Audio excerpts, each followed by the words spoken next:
Hey, what's going on, guys? Welcome back. Droid Life Show today, episode 167. It is Friday, March 9th. I'm your host, Kellen. With me, Tim. Tim, say hi. What up, world? Tim here. So, big things happened this week. Well, one huge thing that wasn't really expected, that's Android P dropped. And then we also got, if I can even find the dang thing, a Galaxy S9 now. So, those are kind of the two big topics for the show. Is let's talk about Android P. What's new? Who can get it? What's the deal? When's stable coming? What does Android P stand for? We don't know. Spoiler on that. Then we'll dive into Galaxy S9. Some thoughts. As you guys know, we never go to MWC, and that's where they showed off the S9, S9 Plus. This is actually our first time touching, feeling, using the device. So we'll go into that. Then we'll talk about some other stuff like the Huawei P20. Essentials, maybe next phone, HTC U12, Fortnite on mobile. And then, of course, we'll wrap up with our second week in a row of trivia. Last week, we just kind of tossed out some questions, got a feel for it. And we're still kind of getting a feel for it, but we're going to do more trivia, and we're going to try to hand out some prizes, maybe some Google Play credit or something. Oh, baby. We'll see how that goes. We're still, again, ironing out some of these things. But anyway, trivia's back.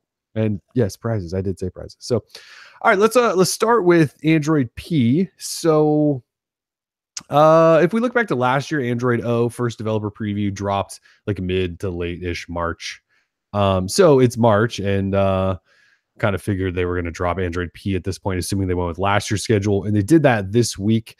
So it's available to Pixel, Pixel XL, Pixel 2, Pixel 2 XL. Those are the only four devices that can get in on this preview. It is not a beta, so you can't sign up through the Android beta program and then grab it. You have to, well, let's just say this is a developer build. This is the first build. It's an alpha build. Google is suggesting that you don't flash this thing unless you are a developer and you need to start getting things ready for Android P. Even if you are like a tinkerer, you should kind of be careful. I mean, like I've got it on a Pixel 2 XL. Like it runs okay. I mean, there's definitely some stuff broken. And I haven't like left the house a bunch with it to know like how like wireless connectivity is. I would just be careful if I was you. Either way, those four phones. So if you want it, you can manually get in there and ADB some stuff. Related note, this has been confirmed as now the end essentially for the Nexus 6P, the Nexus 5X, and even the Pixel C. I mean, all these devices they're pretty old. Like 3 years old at this point, 2.5, 3 years old. Either way, they're at that sort of end of life for major software updates. They will still get security patches, I believe, through most of the year. But in terms of getting Android P, big software updates, those three devices they're cut off. Yeah, people have to keep in mind that the Nexus 6P, Nexus 5X, and the Pixel C were launched in 2015. So that's like 3 years ago. So it happens. Yes, it sucks. I'm not saying it doesn't suck. Like iOS devices that were released 5 years ago are still getting updates, but this is Android. Yeah, Google supported them for as long as they typically say they will. The Pixel C, we weren't really sure how long that was going to last because they don't have another tablet, right? There's no other Google-owned tablet. And so when that thing, it was kind of like the Nexus Player in a way, right? Like they keep pushing updates to the Nexus Player, which is, I think it's older than all of these devices. They keep pushing updates to it because they don't have anything else to push like test builds of things to and early builds of things to. So I kind of assume maybe the Pixel C would last a little bit longer, but it's also running, an NVIDIA chip that who knows if NVIDIA wants to support at all anymore. Well, I guess they probably are still putting that in stuff, but I mean, it's like running pretty old hardware at this point. I have no idea how the Pixel C runs. Do you still have one of those things? Somewhere. Yeah. You're like, I haven't turned that thing on in 2 years. Yeah, I mean, it's got to be somewhere. You mentioned the Nexus Player. That was released in 2014. So, I mean, that's pretty impressive in terms of like what other devices see, right? It's only got 1 gig of RAM. It's pretty impressive. Yeah, I mean, the Nexus Player, which I have hooked up to the monitor behind me, it's like, I think it's the only box running Oreo. That's not bad. Yeah, like the Shield TV is not running Oreo. I don't think anything else is. So it is. It doesn't run it very well, but it runs it. All right. So in terms of how this rollout will play out, Android P, this is developer preview 1.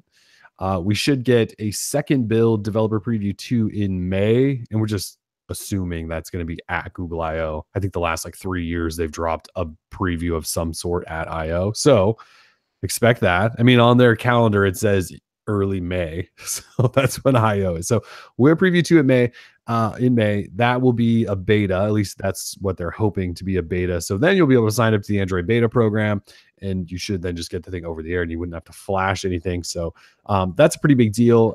Then we're talking final APIs and official SDK in developer preview 3, probably early June-ish.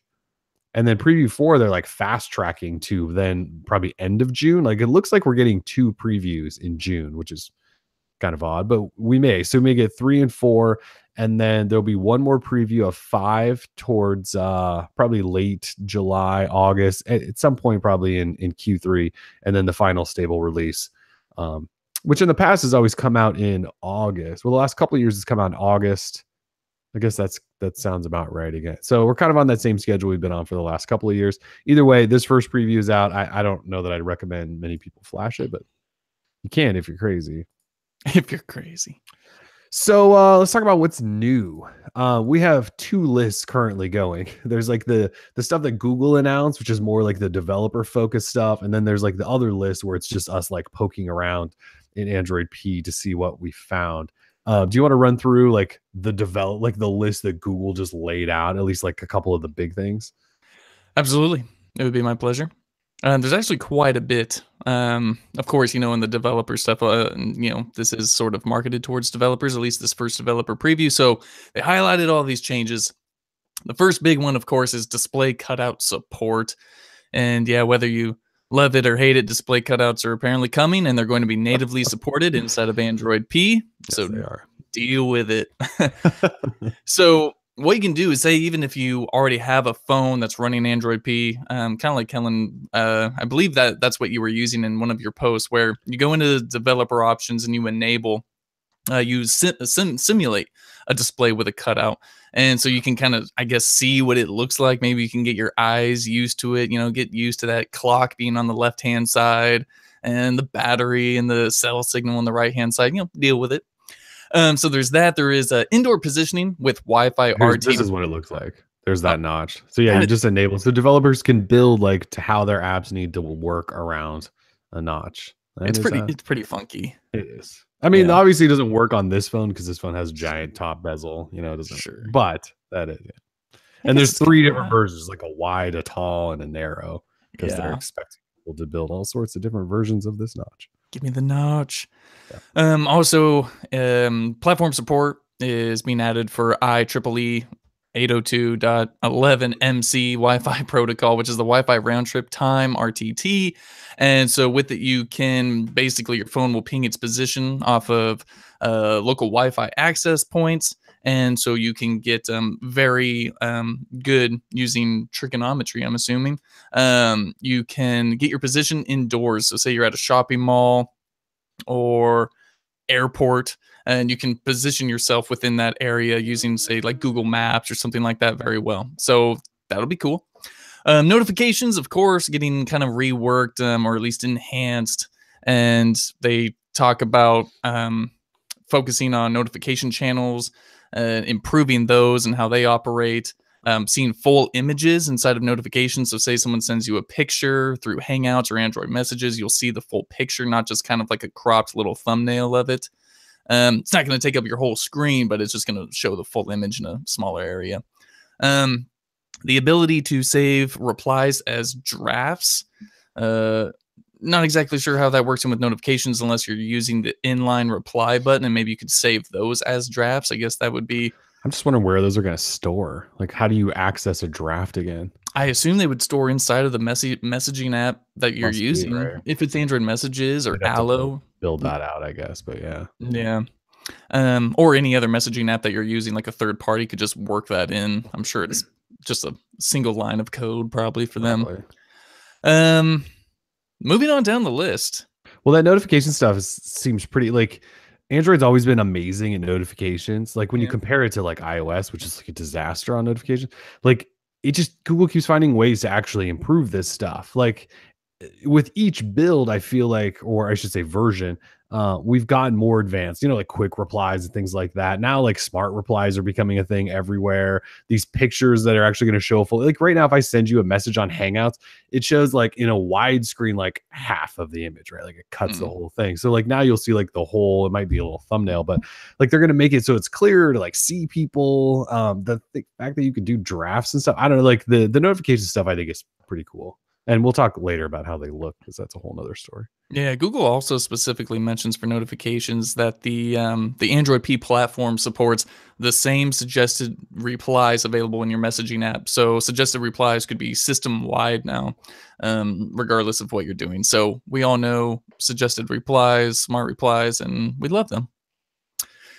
Moving on down, we've got multi-camera support and camera updates. So for the multi-cameras, I guess, so we've got, let's say you've got a front camera, back camera. I guess you could have both feeds going simultaneously, kind of like what a 360 camera can do, where you're seeing whatever's happening in front of you, but then you can also get that live kind of face reaction going at the same time and record that as a single kind of stream or video. So I think that's cool. They also talk about innovative features not possible with just a single camera, such as seamless zoom, bokeh, and stereo vision. So, I mean, again, this is all developers need to work on this and incorporate it. Because like, hasn't LG had again, like Android all constantly, right? Is like they kind of take like in terms of the base layer of Android, like they constantly kind of pull stuff from like the skins that Samsung and LG have done over the years. Like this, I mean, like LG has had like a multi-camera shot thing in their camera for probably like 2 or 3 years, haven't they? Yep. Yeah, I mean, a lot of these like kind of software tweaks we have seen before from other OEMs, but as always, kind of Google takes their time making this stuff native. Yeah, so I mean, and OEMs are still kind of, I wouldn't say years ahead, but well ahead of Google in terms of like incorporating this stuff. I mean, Samsung had multi-window and all that for years before Google ever thought about it, probably. So, well, not thought about it, but just implemented it. Yeah. I mean, the rest is a lot of just kind of developer jargon like HDR VP9 video, which is able to deliver HDR enabled movies to users from YouTube, Play Movies, and other sources. Well, the nice thing about that is it's now native too, right?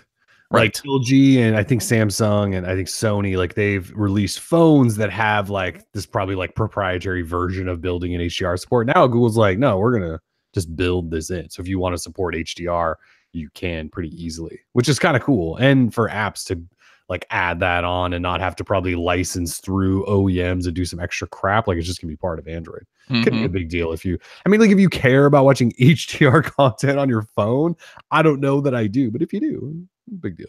Yeah.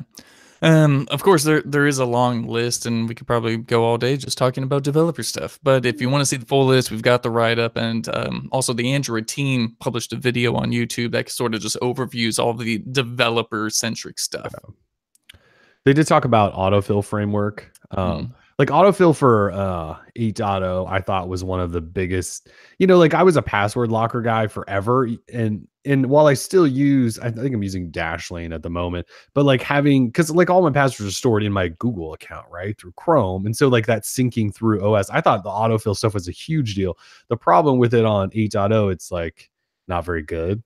It pops up sometimes, doesn't pop up. I don't know if you use it much in any, like on your I do. Yeah, like sometimes it's great. Sometimes you go, okay, pop up, just give me the autofill. Where's the autofill? Yeah. So they apparently improved it. They haven't really said how they improved it, but apparently they've improved it. And I'm all for autofill framework improvement because autofill is actually fantastic. Autofill saves me all the time. I mean, when I'm kind of like, when we open up new phones all the time, we got to log into so many different accounts and apps, and just being able to log in super seamlessly and easy like that, it's a lifesaver. Yeah, for sure.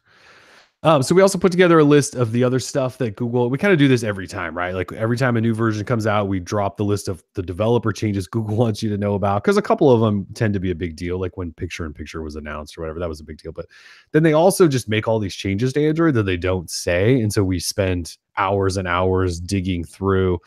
And this version, I don't want to say like there's a brand new look to this version of Android, but we do have quite a bit of change, at least to the notification pull down. There's some colors and setting, like there's more color everywhere, and it feels like this is a newish material design language with rounded corners on everything. It's very iOS-y. I'm not gonna lie, it's very iOS-y, which is kind of annoying, especially since we're now adopting notch support. Like Google's going like full iOS clone at kind of the same time, which is anyways. So let's see. In terms of changes, there's a new Pixel launcher out. It's the Android P version of the Pixel launcher. We pulled it immediately, and you can just install it on, I think, most devices.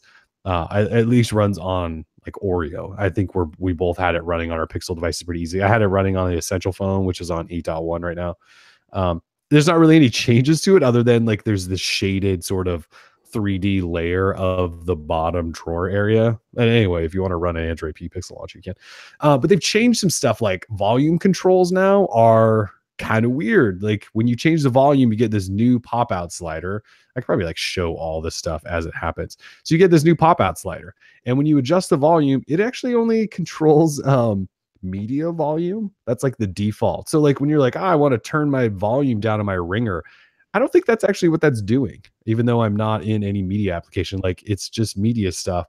But then you have this button down here that does, that just changes you between like vibrate, call, that sort of thing. It's kind of odd. But what's cool is when you're attached to multiple like audio devices, like say you're attached to a pair of headphones, and then you're playing like through like casting to your Google Home, and you pop out the volume and you hit this like media box, you can control each of them like individually, which is kind of cool. Like so you have this like really, really nice advanced controls over all the devices you may be connected to, which is kind of cool. So they've changed like that.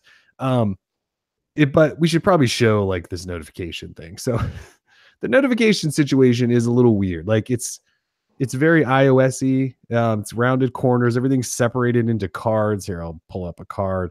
And not only that, but like the theme is kind of changed now. There's like color and everything, but you can see like how these two are separated cards.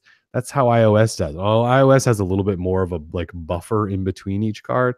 It's kind of a thing. I mean, it looks fine. I don't like it. When I look at this, it doesn't remind me exactly of iOS. It just, we're kind of getting that direction. You know, they've changed some like minor functionality, and again, we're on the show, so I don't want to go through all of this stuff, but like they're just kind of adding more polish to it. They also included this new markup tool for screenshots, so which is actually pretty cool. I mean, like if you take a screenshot and you used to be frustrated by not having easy tools to just crop and mark up and write on and stuff, they've added this markup tool, which is cool, and you can sideload that right now. I think XDA pulled that and put that together. Scrolling through the list here to see what, it's so funny.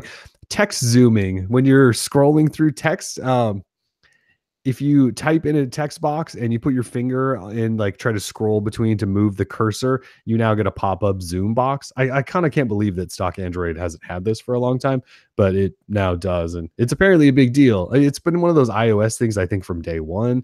And I think Sony phones have done it for a while and some other phones have, but now Android does that too. Let's see. I mean, there's a whole bunch of stuff, man. Yeah, I mean, they made changes to do not disturb. There's like a new lockdown mode where it disables the fingerprint reader temporarily. The always on display has a couple of changes, like now at the bottom, and I know you can't see that. It's your battery percentage is always down there at the bottom now. It didn't used to be, so you constantly know what your battery percentage is. What else was big though? Outside of the notification stuff, that markup.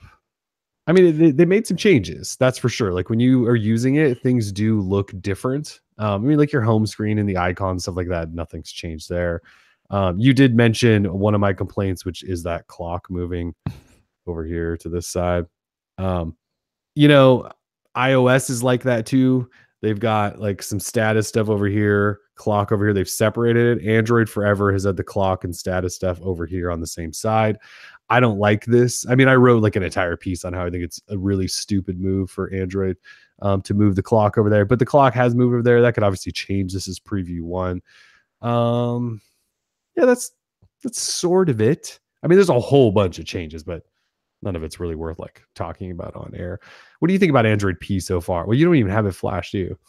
No, I'm afraid I'm waiting for the beta. You know, I mean, I use the 2XL as like my daily driver. So having any type of developmental issues, something like that, I ain't about that life. So I'll just let you experience it for the both of us. And then I'm when you fine. get it on beta, you'll be like, "What is this? It's glorious." Hopefully, they fix a bunch of this stuff. But Yeah, exactly. I mean, this is developer preview 1, so the list is as we have it right now could change. New stuff can come, some things can go. Who knows? We're a ways away from like August or Q3 is when we're expecting it. So we've got time so far. I actually kind of like the look. I don't mind the look either. I'm Yeah, I kind of don't. with you a bit. Yeah, I don't mind the look so much. It kind of goes very well, I think, with the Pixel 2 XL with the kind of rounded screen corners and all that, just sort of rounded in general. Like it works. Not everything needs to be 90 degrees. So I'm down with the P. I mean, Yeah, I think it's got some nice changes. There's some stuff we'll have to get used to, but I think overall it's got some nice changes. It's got some nice. It doesn't have like any overhauls that I'm like totally excited about. Like, there's not one thing in Android P that I can point out and say, "Oh yeah, I'm totally digging that." I'm actually more excited about the hardware that will come and with Android P, because I know like I've talked about this, but I sort of dig the notch. Yeah, Like there's some iterations that are better than others, but I'm excited to see what the hardware makers do with Android P. Like, how are they going to butcher it with their custom skins, or like, whether the display is going to be like bezels. I'm just much more interested in that at the moment. yeah. I mean, I kind of feel you.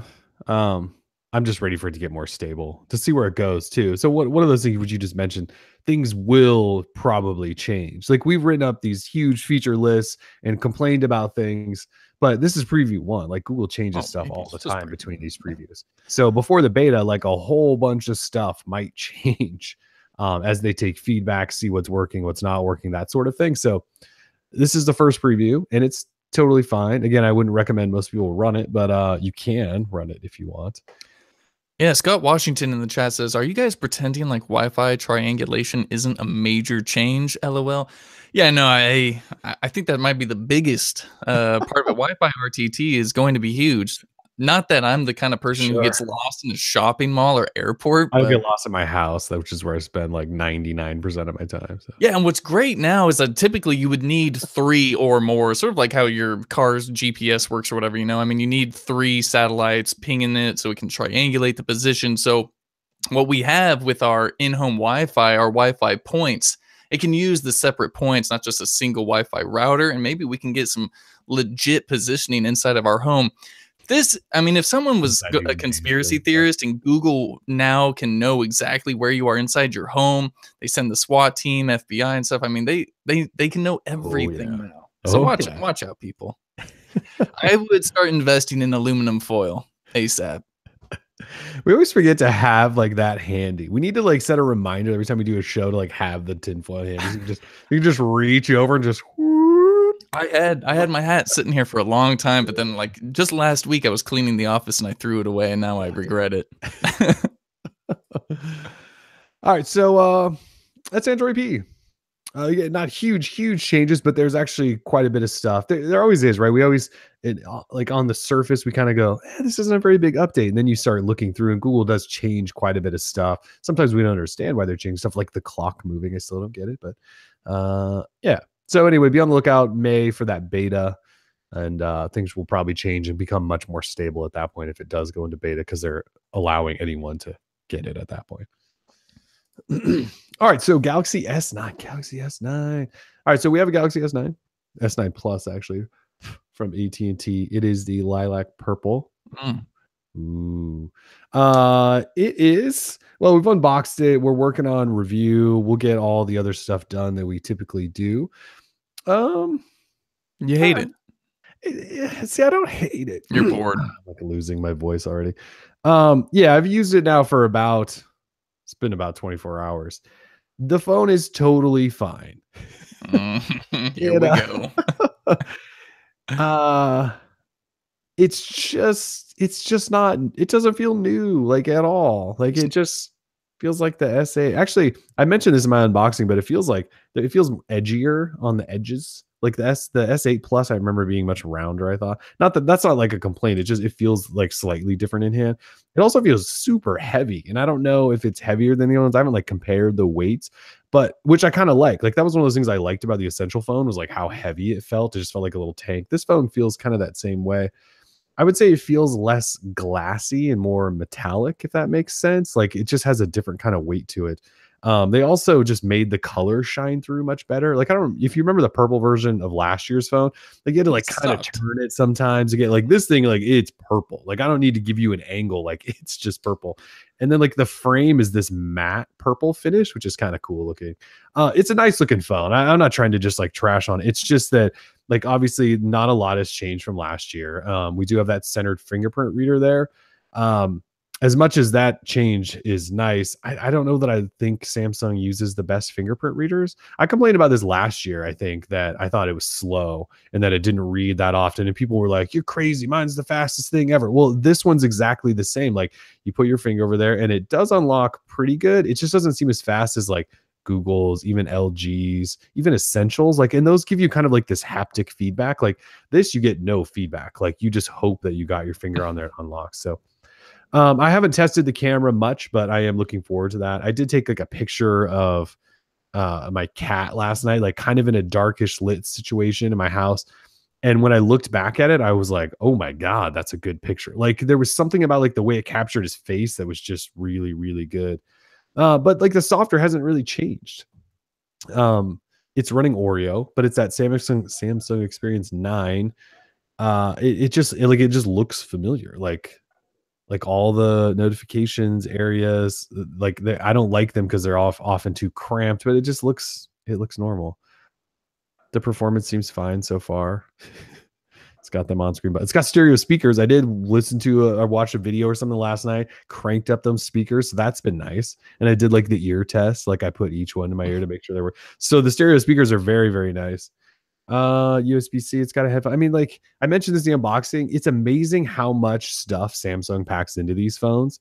And like other people keep cutting out headphone jacks, or they don't have wireless charging, or they don't have an SD slot, or they only have one camera, or whatever it is, right? Like Samsung, this has a 3500 milliamp battery in it. It still has a headphone jack.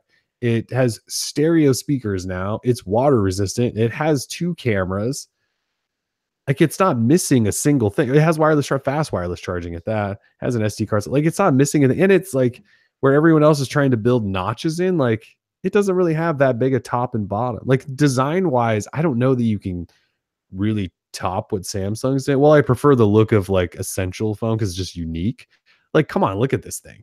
It's kind of ridiculous to think that everyone else is building out notches and Samsung just did this again for the second year in a row. Like they didn't even need to improve it because of what they did last year. So yeah, I mean, I've got like some thoughts clearly on this thing. I'm looking forward to playing with it and really testing the camera to see what that's capable of. But I think like you're going to get a lot of what you got last year, just with some updated bumped specs, which we talked about. So it was a variable aperture, stereo speakers. I mean, people say that the phone may lack a wow factor, but the whole damn package is a wow factor. I mean, they're sort of doing what no one else does, which is packing everything you want.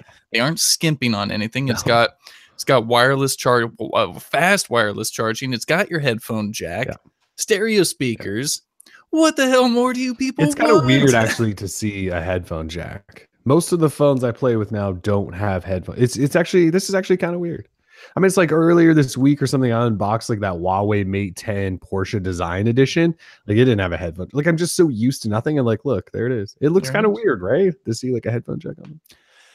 I will say, yes, Steve07204 points out in the chat, he wants fast updates, and that is something this phone probably will not receive, unfortunately. But hey, it launches with Oreo. Maybe it's got that thumb there. It should have treble. If you're going to launch with Oreo now, I'm pretty sure you have to support treble. Yeah, so maybe that will lead to better updates. I mean, still, like everyone says that treble should solve the problem, but until I see it, I don't believe it. Like, Yeah, I think it has the opportunity to help the help. problem, Yes. definitely Not not completely. completely solve. That is going to be one of those storylines we watch this year. You know, like Mhm. last year, we just went through that year where it was one of the worst update years in history. But now, when these new phones come out, they'll have Oreo, they'll have trouble support, and then we'll get to see like, can these companies do it any faster with that there? I don't really know what to think. I hope so. I hope maybe they would take it somewhat seriously. But like when Android P comes out, no, right? When it drops probably in August, we're gonna start like the countdown to who could do it first. Hopefully Samsung will get there.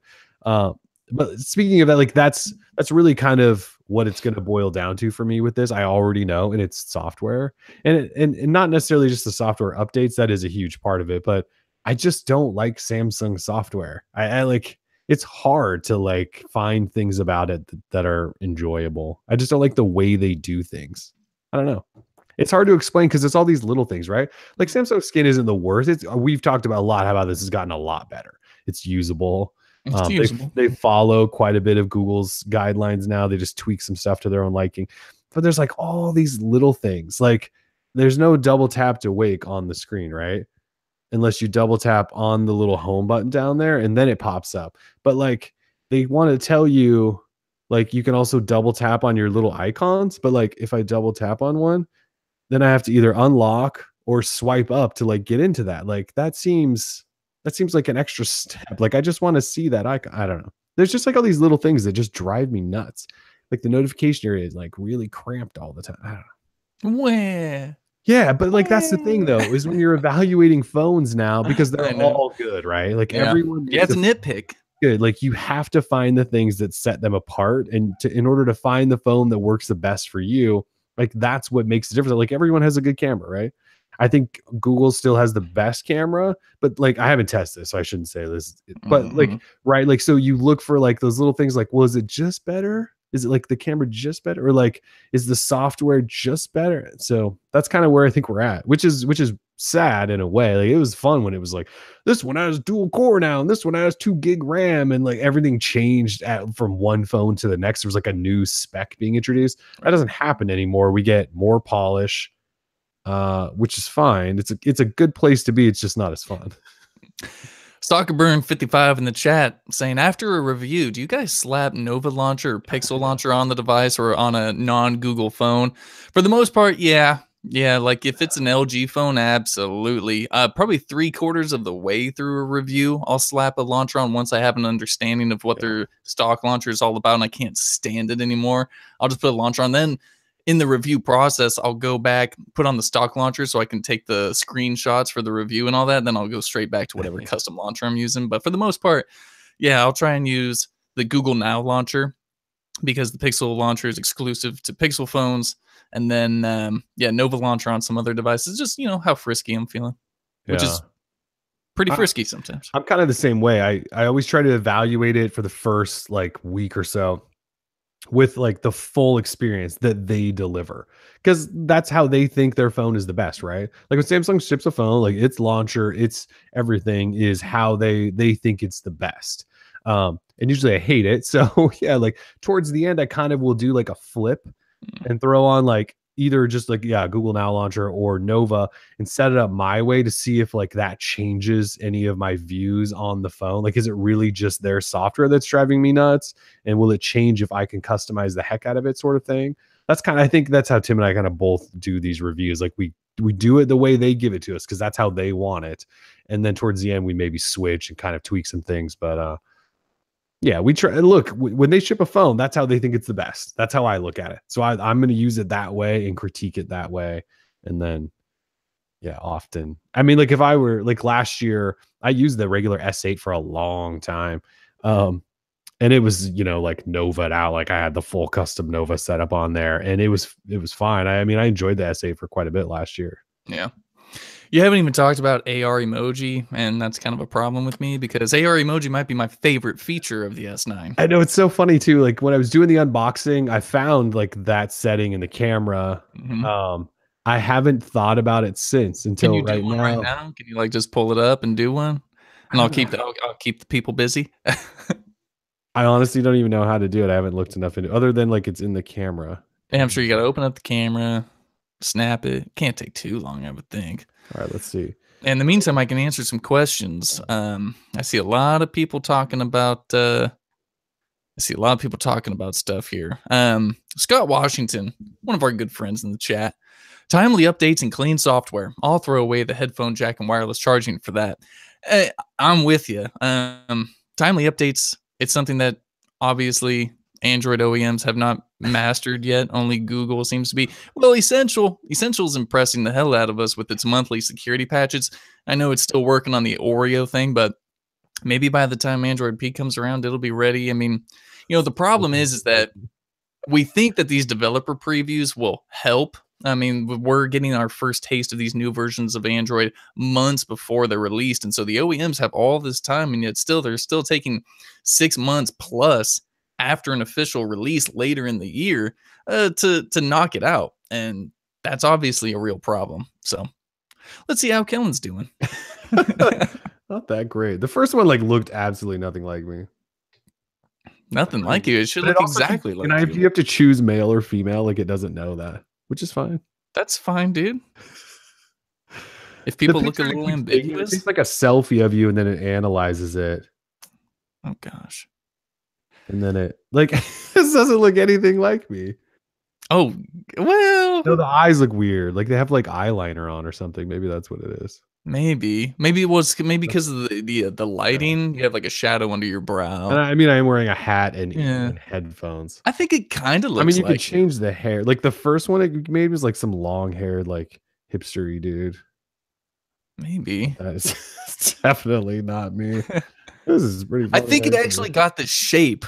I think it got the shape of your head. Okay, nose. I think it's the weird eyeliner around the eyes. I can't wait to see what it's gonna do with my nose. For anyone know, I mean, my family's from Eastern Europe and stuff, so my nose is very pronounced, and I can't wait to see what the Galaxy S9 does with it. It's gonna be probably pretty atrocious. I can't stand my nose.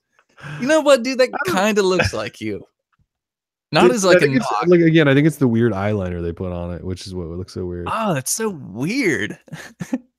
Kind of weird. It kind of looks soulless. 100%.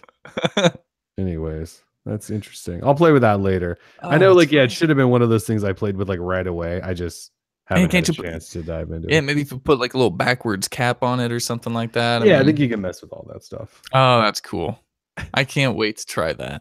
I'll start sending you creepy ones. Yes. It can't do cats or dogs or anything, just humans. I honestly have not played with it at all. I forgot about it until right now. I saw someone mention the chat as you were I can't believe you haven't talked about it. I totally forgot all about it. That's the wow factor, guys. Yeah, and of course, don't forget to do super slow-mo and stuff. I mean, and just so everyone knows, I mean, we will have a full review out sooner or later. Once we've pre-ordered the device, we should have it, sooner or later. And I'll be diving into the camera heavy. Kellen will be diving into it.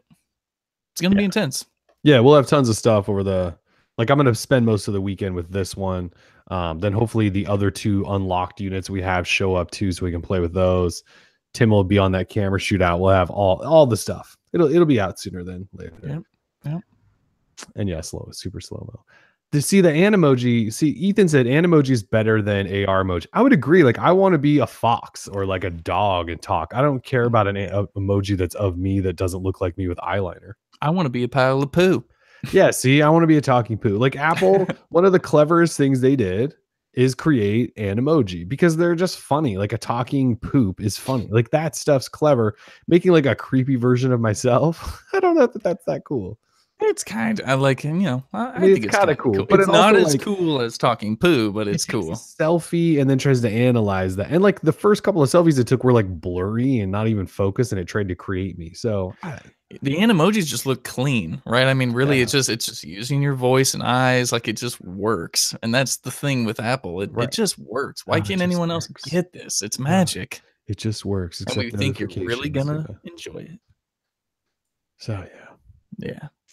All right, so anyway, we have a Galaxy S9 finally in-house. We'll go crazy with the S9, more than likely. So crazy. It just sucks because it showed up the day that Android P dropped. And not that there's that much more to talk about with Android P right now, but playing with new versions of Android, versus Samsung phone, new version of Android. Yeah. At least to me. But I'm an Android guy. I'm not a Samsung guy. All right, moving on from there. Unless there's anything else with the S9 you want to talk about. I don't think so. I think you kind The of color's pretty hot. I mean, I don't necessarily know that I need a purple phone, but this purple is way better than last year's purple. Yeah, it's way more metallic, not as kind of subtle and matte. It looks seriously good. like the matte purple finish on there is That's really hot. nice. Like that's actually really cool. I just wish I so much. I pray that we get like like red. I want red. I want like a bright green. Like I want colors. Yeah, I would man. take like a bright lime pale green or something. Just more stuff. Well, obviously they test these things and realize that no one buys them except black and blue or something. But that's even a white one. They didn't even make a white one. White would be hot too. With like a white matte finish on there. That would be tough to keep clean. Yeah. Moving on. All right, moving on to notches. Huawei's P20 lineup. The press images were leaked by EvLeaks. It was from EvLeaks, right? I mean, it has to be probably. Yeah, the Huawei P20. So it's coming like in March. It won't come to the US, so we probably won't talk a ton about the Huawei P20. But it's heavy on the notch. So he posted, there's multiple versions, right? There's a P20, P20 Lite, P20 Pro. Correct. It's a nice looking phone. I mean, it does look like an iPhone, all of them. One of them has a fingerprint reader on the front bottom chin. One has it on the back. Two have it on the front bottom chin. Like they're nice looking. The problem is like they went notch, except like they still have a big fat bottom chin, which like, the iPhone 10 doesn't. Like if you're gonna go notch, at least copy the version that Apple did. Like Apple, there's no bottom chin whatsoever, right? You have the notch and it wraps all the way around. It's all display. Like this phone has notch up top and a giant bottom chin. Like, isn't the point of the notch because that's where you were, needed the space? Why is the bottom? I mean, if this is what we're doing, Android guys, like, I'm not here for this. Oh, we're in trouble. I mean, to have the notch plus a fingerprint reader and chin, it doesn't make any sense. Unfortunately, the best design they have isn't even all that great, and that's for the P20 Lite, which is like the bare bones model. It's got the fingerprint reader on the back, dual cameras and all that, but then on the front, you have a freaking chin with the Huawei logo. I mean, that's the Lite. That's the one with the fingerprint reader on the back. Because that's the best looking one. Yeah, and that's unfortunate because you aren't going to want to run that one. I mean, the one you would think you would want is the P20 Pro, which is going to have like some crazy quad HD display, some triple camera setup, and all that. But it's got a fingerprint reader on the front bottom chin with a notch. So Huawei is doing drugs. That's just all there is to it. I guess Essentials phone has a bottom chin, but it has like a tiny little notch up top. Yeah. Bertzer in the chat says that solves it. You guys need to stop wasting time covering Huawei. Bertzer, you may be right. We'll stop covering Huawei. We'll start covering Sony more. We know how much you would appreciate that. We are. This is the year of Sony for us. We're just waiting for that to come to the US. I'm all about that XZ2. Oh yeah, we're getting units. Don't even worry, Bertzer. Oh yeah. Don't worry, Bertzer. We're back with you. We're back. No notches on Sony phones. God damn it. Dan Perkins in the chat says, and you guys don't like Samsung skin. How about EMUI? I recently reviewed the Huawei Mate 10 Pro. Not a fan of the new EMUI. I liked it when it got updated on the Honor 8 as well as the Mate 9. But on this Mate 10 Pro, man, it is bad. You can check out my full review. Of course, I go into great detail as to why I don't like it. But I would use Samsung's experience. I just shortened that to sex experience, sex 9. I use sex 9. I would use sex 9 more so than EMUI. At God, yes. EMUI has gotten real bad. As much as I don't know that it was ever good. Like it felt like it improved, right? And then it did improve. It did improve. Okay, good point. It did improve, and it still has a few helpful features. Like I like the knocking and the drawing of letters to open apps and stuff like that's great. But I would still use sex 9. The Huawei skin. This still just blows my mind. After all these years, You still cannot expand your notifications on the lock screen. Like lock screen and notifications are two of the core features of Android. And if you have a notification on a Huawei phone and you try to swipe into it, you have to like password pin the hell out of there to open up your phone. Like it is the war. That's like there's when I talk about Samsung and like there's little things that bug me. The little things that bug me can often make you just completely hate a phone. That with Huawei is why I can't use their phones, because I do so much from the lock screen. It's just crazy. Some of the choices these guys make. Like no one else providing them the feedback that this is a terrible decision? Apparently not. Maybe they're concerned about privacy. I don't know. It's just, you would think maybe in the settings you could enable. Right. Like Android has a basic setting where you can say show all notifications, hide some, keep some secret. Like there's actual settings in Android where you could decide. And Huawei's like, no, you shouldn't decide that. We don't want you doing that. Bircher saying relegate Huawei to the Segas category. I mean, at least Huawei's putting out actual phones you can buy. I mean, it's, you know, it's not easy to do, and they are like the number 3 OEM in the world. You got to give them some credit. They didn't do well here in the US thanks to the government taking our phones, and their software is pretty bad. So they've got some work to do, obviously. But yeah. But we got to first look at the P20, so it won't come here. So we probably won't talk about it that much more. No, probably not. In essential phone news, so we talked at last show in our MWC recap about the Vivo Apex, which was an all-screen fronted phone, like almost zero bezel on the thing, including no front camera. And what Vivo had done was incorporate a pop-up front camera. What's funny is over the weekend, someone sent a tweet to Andy Rubin and said, "Hey, did you guys see this?" And he goes, "Yeah, sure. Check this out." And he responded to the person with a link to a patent they have for a pop-up front-facing camera. And that doesn't necessarily mean like the next essential phone is going to have a pop-up camera, but they filed for this thing like in 2015 or something. Like Andy Rubin and the boys and the crew and everyone, they were thinking about this years ago. So they actually have a patent for it. It still might be pending. I can't actually tell, but and there's mock-ups of potentially what an essential phone could look like with a pop-up camera. And their idea was the same as Vivo's in that when you flip to the camera, it just pops up instantly so you can take it. And then when you're done taking that, it automatically retracts, which is pretty cool. It looks like a cool idea. I just worry that when you introduce another moving hardware piece, you're just setting yourself up for hardware failures and disasters. Yeah, I mean, if that thing pops up and let's say it doesn't go back down one time, you chuck that thing in your pocket or a bag, it's going to break. I mean, it's probably not going to be the strongest. So while a cool idea, it's probably not the greatest one to actually implement into something. Yeah, and then, if they're trying to make phones smaller, you can only have sort of like the module, the sensor itself be so deep and all that. Like you sort of limit yourself in terms of, the actual design of the camera. So yeah, or like Bircher said, dirt gets in there. Yeah, I mean, you would have to somehow figure out a way to seal it. Like we're throwing all water resistance out if you're opening up your phone to pop up a camera. You have to worry about all the everything. So it's a cool concept. I don't think that anyone should probably do it. It is a cool concept for sure. Yeah. Especially since, we're doing this whole notch thing, which Notch Life. Yeah. All right. Moving on though. That's just a thing, the essential thing. HTC U12. So Lab 2, I always call him Lab 2 Fur. I just assume that's how you pronounce, however he's spelling his name. Lab 2 Fur is he's essentially just a Twitter personality that leaks HTC stuff, and he's done it for years. So he's kind of reliable in this scene. But he dropped what he believes are the HTC U12 specs. The last phone from HTC. Imagine. Yeah, it could be the last phone ever.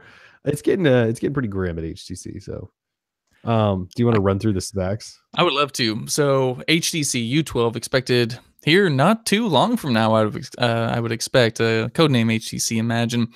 For processor, Snapdragon 845, display, a 6-inch, technically 5.99-inch Quad HD Plus, up to 6 gigs of RAM. So we're assuming we're going to have different variants. Some will have 6, probably the other ones will have 4. Yeah, I think they've done like a 4 everywhere and 6 in China for the last couple of years. Yeah, and the same with the storage. So 256 gigs. If you get that 6 gig variant, and then probably like 128 max if you get it anywhere else. Dual rear facing cameras, 12 megapixel plus a 16 megapixel. We don't have any other type of specifications, no aperture ratings or anything like that. 8 megapixel front facing camera. Battery non-removable, 3420 milliamp hours. Pretty large, but it's 6-inch quad HD plus Snapdragon 845. I mean, this thing's a tank. Yeah. IP68 rating. It has HTC Face Unlock. Ooh. It's got Edge Sense, so your squeeze resistant stuff. Although the other crap they built into it. It will ship, according to this, with Oreo Sense 10 on top, which is it's not a bad shut up, not a bad skin. Anything that says sense in it, I just kind of shake. Yeah. Full treble support and AB seamless updates. Now we're talking. Okay. Although why doesn't I guess it needs updates if it's going to be HTC's last phone, right? And this, of course, this is me just joking around. I mean, we don't know if this is HTC's last phone. We just sort of hope it is. Just kidding. We've got we're just assuming that it is. Yeah, I haven't heard any good news come out of HTC in a while. No. And then there will be 2 SIM versions, one single and one dual. So that sounds like a flagship phone to me. They make nice looking hardware too. And after that U11 Plus thing, that looked great. This is like the upgraded version of that hopefully will come to the US. Yeah. If it doesn't, then for sure rest in peace. It sounds pretty nice. Sense 10. I think I've talked about this on the show, I think, right? When I did a U11 briefing with them last year when the U11 was coming out. And I said, like, what version of Sense is this running? And they kind of went, no, we actually don't really call it Sense. Like, it's just our software. And I was like, what do you mean you don't call it Sense? Like, you've called it Sense, right? And they're like, no. It's just like, I know like people talk about it like that, but it's just our software. And I was just like, what? It was so confusing. And then sure enough, like all their marketing material says like Sense 9 or whatever it was. It was the weirdest conversation ever. It's like they didn't want their skin to be known as something, but it totally is known as something. It's weird. Ben Jacobs in the chat says, haven't used HTC in a while. How is their UI, heavy or light? I would say that Sense is sort of on the light side. I mean, they do give you some, new icons for your apps and all that. And they tweak up the settings menu. But of course, we are getting Oreo with this apparently. And we don't know what Sense 10, at least I don't know what Sense 10 is. So they could have changed it up. They could also try and slim it down to help the update process. Yeah, which I think they've kind of done over the last couple of years. Like it's fairly light in terms of skin. Like it has their own launcher on it, and they have their own suite of apps, but they kind of leave a lot of it stock-ish. I don't think it's one of the better skins, I would say. Yeah, they don't have blink feed anymore, do they? Yeah, no, they do. Oh, sheesh. Yes, blink feed's so terrible. Yeah, there was a time where the original blink feed wasn't awful. And at first I thought it was, and then I set it up because it was just a news thing. Yeah. Initially, like that was all, and you could have it pull up some news stuff. And then they started messing with it. Like they licensed, I think, some of it to certain content providers. And so you had to only choose like I think it was like sports. It was like only ESPN. You couldn't like choose where you wanted to get a lot of your info from. And then they started wanting to put like Twitter and Facebook in it. Like it got really bloated and garbagey, and now it sucks. Like I haven't used it in a long time, but it used to be better than I think we first gave it credit for. But yeah, I wouldn't touch. You could still turn it off. Their phones are filled with ads and stuff now. I don't know if you guys know that. They have like widgets and stuff with like promoted apps and things like that. The blink feed thing, I'm pretty sure is filled with them as well. Yeah, it's kind of brutal, but like I have an unlocked 10 that I just updated to Oreo. And like I think initially I got a pop-up or something. It was like an ad for an app, and I went, wait a minute, what is this? Dan Perkins asking, what's worse, blink feed or Bigsby? Well, it's gotta be Bigsby, right? I mean, I don't know. I haven't used blink feed in years. So blink feed is just kind of irrelevant, right? Like no one really cares. Exactly. Bigsby. So back on the S9 for a second. So yesterday, set up the phone, right? Going through all my stuff. Obviously, there's a Bigsby button still. I hit it. It popped up in Bigsby. I've since turned that off, so that will stop doing that. but the setup process for Bixby is a disaster. It's like a 9-step process just to get to the point where you can use Bixby. You think about that, like Google Assistant, you hit the button once and it says like, do you want to opt in? And you say, yeah. And then it goes, okay, now we need to learn your voice. So you do the command, right? 3 times. And it goes, okay. And then the thing pops up and says, this is what I can do. And you're ready to go. Bixby I'm pretty sure it was 9 steps. And each one, it was telling me something. And I would hit skip and it wouldn't like skip the whole process. It would just skip that one and take me to the next. And it would talk through something.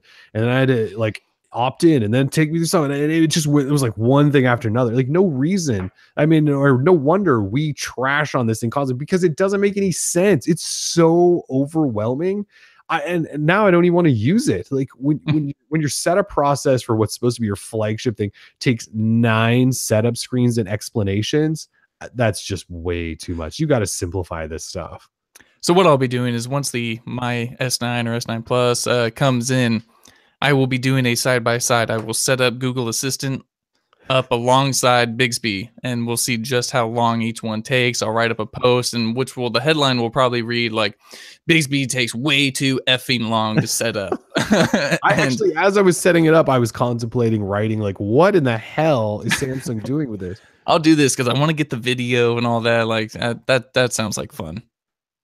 It was pretty awful. I wish I could reset it to walk back through like on air to show you guys how awful it is. But there's like tutorials everywhere because they're constantly trying to teach you how to use it because no one knows how to use it. Yeah. It's too complicated. Yeah, it's way too complicated. And I get it. We'll see some people in chat that go, I love Bixby. I use it all the time to do everything. No, we won't. No one's gonna. I dare someone to say that in the chat right now. You get banned. Some people. Yeah, you're banned. You like Bixby, you're banned. I don't think we've given enough credit to the fact that adding a Bixby button is probably one of the worst hardware decisions in all of smartphone history. If they would just open it up to let you kind of access any app quickly, that would be sick. I mean, that's not that hard to do. And plus, I mean, we do believe there are those workarounds still available that came out with the SA. Like there was like a crap ton of apps that launched on Google Play where you just click that button, it would reroute the action to open up. I think they probably still exist. They were just so sneaky and awful that I wouldn't tell anyone to install. They were bad because they would like open an app which would cause something else to then open. It was not. Those workarounds were not good. I don't know why people were excited about those. Because it's better than having an open Bixby. That's true. But you can now turn it off. Yes, like I hit the button, it doesn't do anything. That's kind of sad. They placed it right opposite of the power button. So when you go, like if you're holding your phone like this and you go to click the power button, like you squeeze your phone enough, you click that. They put it in the worst spot, and they probably did that on purpose. But Jesus, Samsung, what a terrible idea. No one was asking for another physical button to do anything. Google's implementation of the squeezy thing along with HTC, it kind of works. You pick up your phone, you're holding it, you can squeeze, but you're not accidentally, because you can adjust the pressure so you're not accidentally squeezing or whatever too. But an extra button to deal with your assistant, which you launched in alpha that didn't even work for the first 4 months. Yep. What are you thinking? Not a good look. Not a good look at all. No. Anyway, so the U12 will be coming later this year. Back on topic, the U12. And there's all the specs for you. So I hope you're excited for HTC's last hoorah. I'm so excited for HTC 2018. Oh God. That was premature for sure. I mean, I don't watch this one's gonna drop and just be the greatest phone ever. It totally could be. It still won't sell, but it could be the phone of the year. I'm calling it now. U12 phone of the year. Oh, if they make the back translucent and kind of transparent like they did, I love that look, and the hardware looks great. Like I thought a lot of these phones look good. I would take a transparent U12 Plus, or they had all these kind of metallic blues and greens, and that white one that was sort of like pearlescent. Oh, that was hot. That was really nice, which didn't come here though. That color did not. We tried. Yeah, we tried. And moving on. All right, you want to talk about the huge news of the year? God, guys, get ready for this. Massive news. Epic Games announced last night after I was done with work, but then I suddenly got right back on the computer and wrote this. Fortnite Battle Royale is coming to iOS and Android devices. That is right. And we're not talking some, I don't know, watered down version. We're talking about like actual battle royale. I don't know how they intend on doing it. Like, that's the thing. We don't have details into how this works. They'll probably be working with like larger outlets like The Verge or TechCrunch or something to kind of break down into details about how the tech will work for it. But what we do know is that Fortnite Battle Royale is coming. It's coming to iOS devices first. There's going to be an invite sign up next Monday on the Fortnite website. So if you have an iOS device, specifically iOS 11 on at least an iPhone 6S, SE, iPad Mini 4, iPad Pro, iPad Air 2, and iPad 2017 devices. So if you have one of those, you can sign up for an invite. And if you do get an invite, you will get a few more invites to play with your friends. So that's awesome. And in terms of Android support, they say it will come in the next few months. I don't even care. I don't care if it takes like another year to get here. I'm just, well, maybe I won't even be playing this game before this comes out. But still, the fact is, you've got the world's most popular game right now on Xbox, PlayStation, and PC coming to smartphones, which is sort of ridiculous. So I'll read what they say in their little announcement, which is up on our site. It says, in partnership with our friends at Sony, Fortnite Battle Royale will support crossplay and cross progression between PS4, PC, Mac, iOS, and eventually Android. So this means players across devices can squad up with players and play with friends and play together. So this is a good thing in a few ways. Sure, if you're on a phone, you can play your Battle Royale. It's also a great thing for anyone who has a controller or a keyboard in their hands who can dominate you, because there is no way that you're going to win a gunfight against someone on a PC or with a PlayStation controller in their hands. There's just no way. Right. I dare you. Unless you have like a Bluetooth controller hooked up to your smartphone or something, then maybe it's possible, but you still have a smaller viewing area. Anyway, huge news. Fortnite Battle Royale. I love this game so much. I want to be streaming it tonight on YouTube Live, and I'll send out a tweet with the link and all that later tonight. But tonight's going to be no Twitch. I don't want to have to learn the Twitch platform. Like, I know YouTube and it just works. I've got my live chat and all that. And plus Twitch, it sort of revolves more. I think it's more heavily on like donations and subscribing and stuff. Like, I don't care about that. I just want to I can easily just stream the game and people can watch if they want to watch. That's fine. So, but YouTube does that stuff too, right? Subscribing and donating and all that. Yes, you certainly can. And you can subscribe and donate to Tim. Yeah, you can sponsor a stream and all that, but I won't be asking for any of that because I enjoy playing the game. And I have a few buddies that play Fortnite. We play it almost every day religiously, and we dominate, and our gameplay is really exciting, and it's fun to watch people who are good at the game. Modest, sort of, I don't want to get too full of myself, but hey, I think I'm a pretty good Fortnite player, so it's fun. I haven't seen you play. I'm assuming you're probably pretty good. I've seen you play other games, so thank you. Yeah, you yourself, you're a masterful Call of Duty player. No, definitely not. Yeah. So yeah. Coming to Android. Soccerburn in the chat asking, Tim, you giving out Google Play gift cards for first solo victory royale against PC? Honestly, I don't think it'll ever happen. So sure, I'll send $10 to anyone the first time who shows me that they beat a PC player using a smartphone, and they better not be playing together or any of that. I'll look into this. I'll do my research, but there's just no way someone on a phone, I don't know I just don't know how they're doing the control thing. So there's so many buttons in Fortnite, and your reflexes have to be so quick.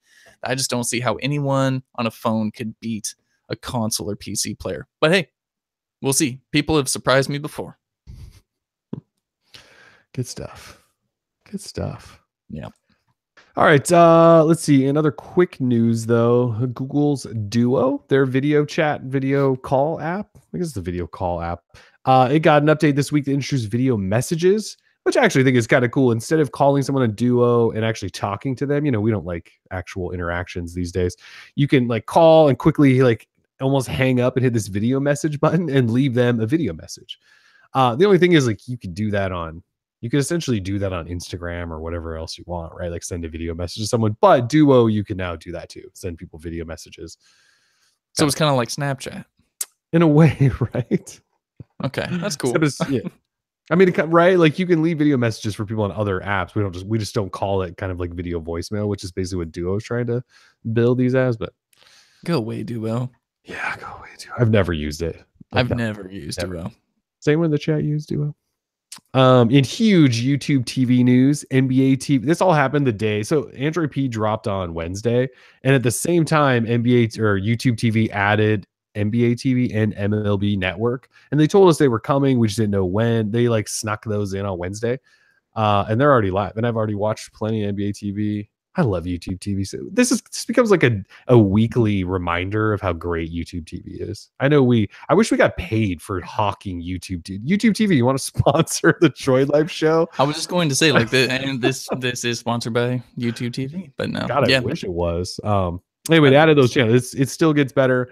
As a reminder, though, and I'll probably do a post next week to really, really remind you. Actually, I might need to do it today.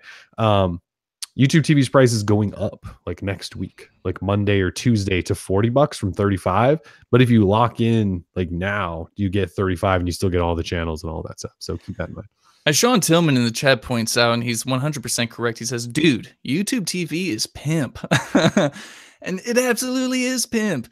Yesterday, I booted up and I was watching MLB Network. I was watching the Dodgers. I was watching, who else was I watching? Yankees. Man, I'm watching baseball again. It's just spring training. Like, this is amazing. And now with T-Mobile giving out that free MLB at bat season, I'm just going to have baseball out the wazoo. And the apps are great. Oh, the apps are great. And the thing is, you can have, if you have a family, you got 6 different accounts, I believe, or 6 different people attached to one account. I mean, sometimes I'll be in my office watching something, wife's out there in the living room watching something. I mean, you can watch it on multiple TVs at the same time. Mm-hmm. Scott Washington points out, Tim, why are you watching Dodgers? Dude, baseball is baseball. And what sucks is I'm technically in the Mariners market. So last night, the Giants were playing the Mariners and it was on YouTube TV. However, not in my market. I was blocked from watching it. So don't ask. And totally lame. It said like your area blocked from watching that. And I threw because there's probably a local channel that plays Mariners games that I don't have access to. Exactly. Because it's probably Root Sports. Yeah. Which Root Sports won't stream on any platform. Root Sports is the worst. So Root Sports, so I run into the same thing with the Timbers because Root Sports plays most of the Timbers matches and I can't stream any of them. It sucks. But it sucks. To the point, baseball is baseball. Yeah, so right. I know it's the world's most boring sport, but I enjoy it. It's meditative. Baseball. Yeah. Sweet. Is it time? Is it trivia time? I think it's trivia time. Yeah, insert trivia, promo, hype, video, music. Yeah. We need you guys want to do trivia? Yeah. Yeah, let's do some trivia. We need some more sound effects in here. Really bigly. We're doing it bigly in here, people. If you want to, this is that warning we'll do like every show. If you're listening live, you're in the chat, you might want to do a little refresh, get the livest of live streams you can. We'll give you a minute here to do that if you want to. Otherwise, you can probably kind of tell whether or not you're as live as you can be with us. There is a delay from what we say to what you guys hear. So it should keep it fair enough. But anyway, if you do refresh, you get that super live feed. Super live feed. We have 5 questions again, just like last week. We are going to hand out a little $10 Google Play to each person who wins a question. Exactly. And the way this is going to work, we believe, is so when I ask a question, you will answer in the chat as quickly as possible. The first person to answer correctly, we will screenshot your name.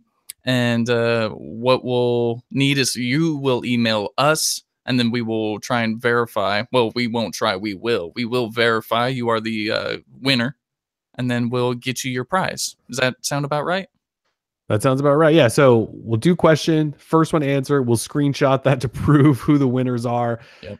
We will then ask the winners because YouTube won't let us just contact you through the chat. So you're going to have to, if you're a winner and we'll announce your name, you need to email us. We'll email back. We'll verify it. We'll work you through how we'll verify that. I know that sounds a little clunky and we might find a better way to do that. But for now, that's just kind of what we're doing. It's not going to be that hard. No, it's not that difficult. Scott Washington giving away pro tips. He is giving away pro I don't know why he did this, but he says 360p for that infinitely low latency. That's really funny.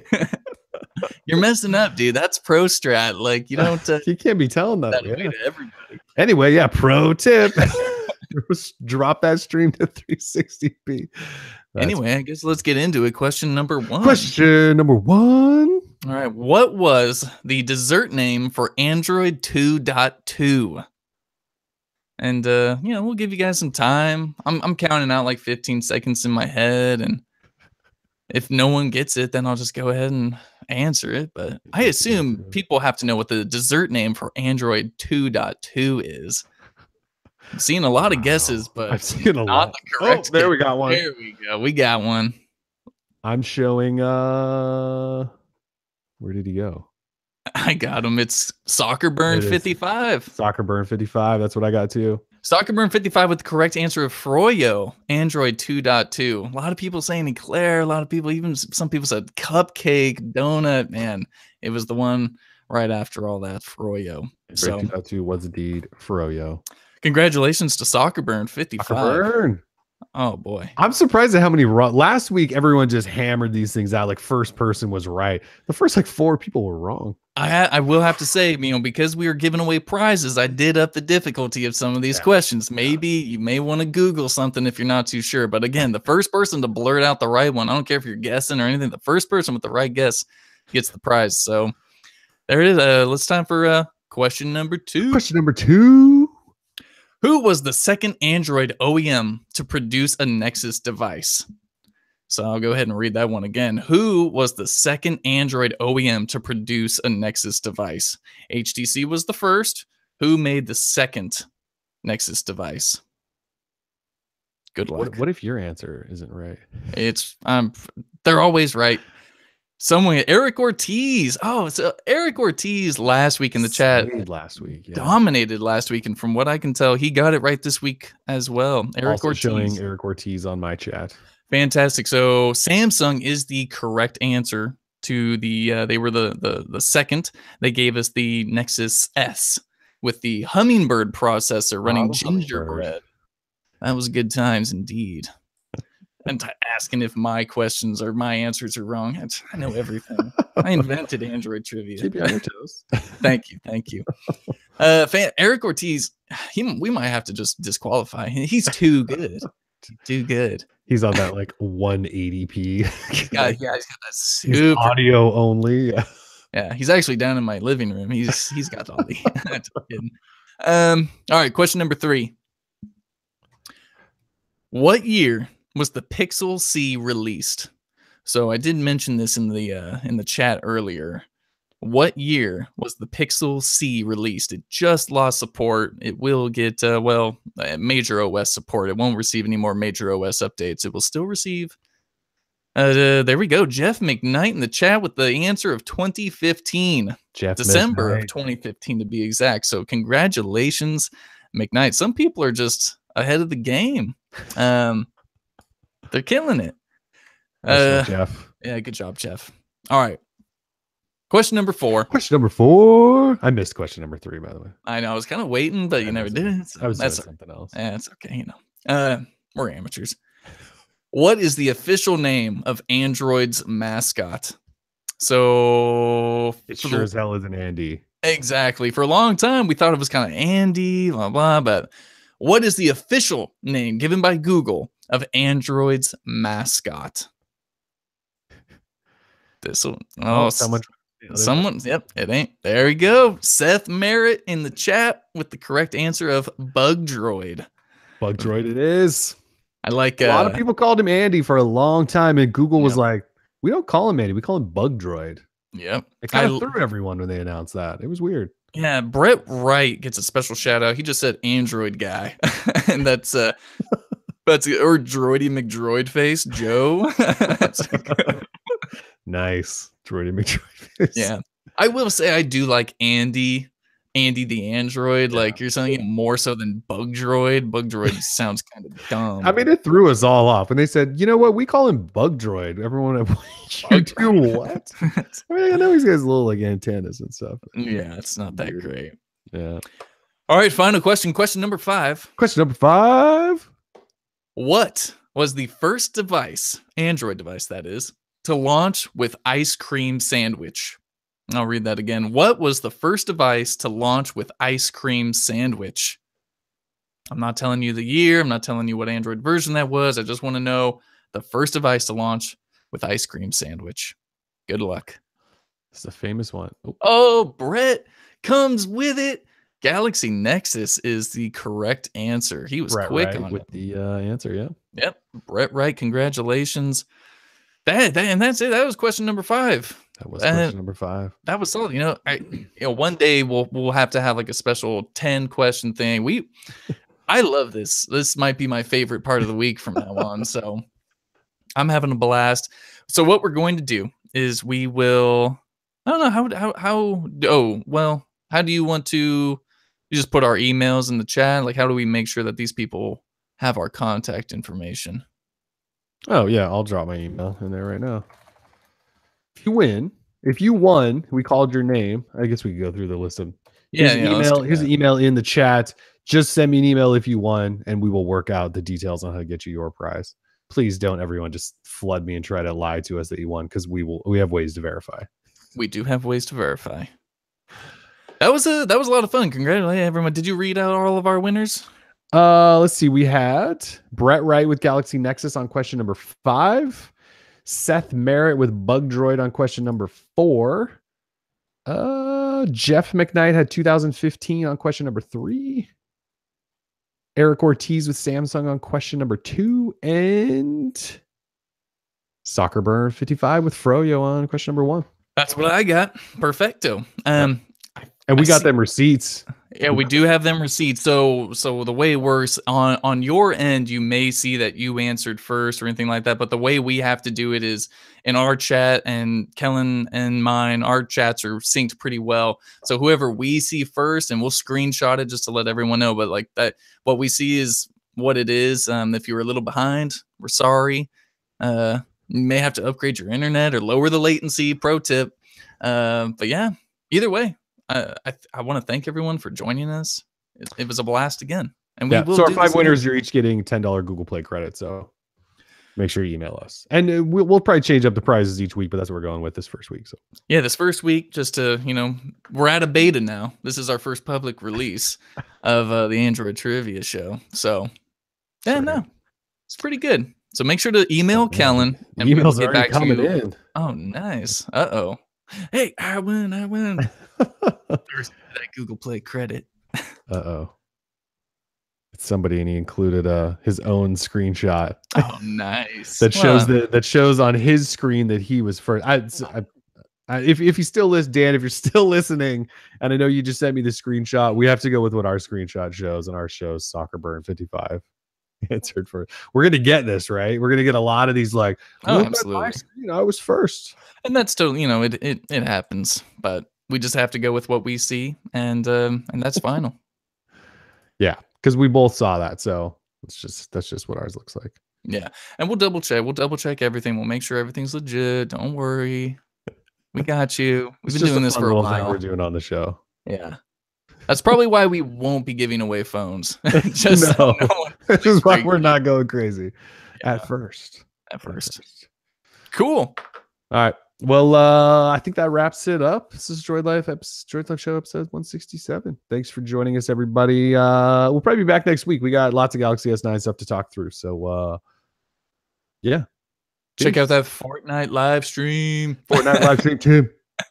Peace. All right, later.